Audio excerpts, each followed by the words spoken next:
சேனைக்கிழங்கு நம்ம எல்லாருக்கும் தெரியும், தொட்டாலே நிறைய பேருக்கு அரிப்பு வரும். ஆமா. சிலருக்கெல்லாம் சாப்பிட்ட உடனே உதடெல்லாம் வீங்கி சிரமமாகும். இது வந்து யாருக்கு வேணால் வரலாம். அப்போ நம்ம பெரியவங்க என்ன பண்ணாங்க, அந்த சேனைக்கிழங்கு நல்லா வெட்டி அதை ஒரு தட்டில் போட்டுட்டு மஞ்சளும் உப்பும் கலந்து புளியும் கலந்து ஒரு திரவத்தை ப்ரிப்பேர் பண்ணி அதை அந்த சேனைக்கிழங்கு மேலே ஃபுல்லாக போட்டுட்டு ஒரு துணி கட்டி அதை வெயிலில் 1 மணி நேரம் வச்சுருவாங்க. அதன் பிறகு நீங்கள் அதை எடுத்து சமைச்சிங்கன்னா உங்களுக்கு எந்த அரிப்பும் வராது. அதே போல் பூண்டில் இருக்கக்கூடிய ரொம்ப முக்கியமான ஒரு மூலக்கூறு கொழுப்பில் மட்டும்தான் கரையும். கொழுப்பு இல்லாமல் நீங்கள் சும்மா பூண்டு சாப்பிட்டீங்கன்னா அது உங்கள் உடம்புல வேலையே செய்யாது.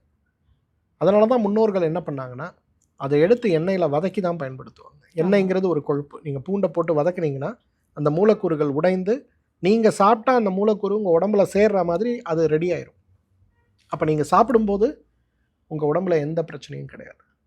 ஸோ அந்த மாதிரி மஞ்சளை இந்த மாதிரி பதப்படுத்தணும்.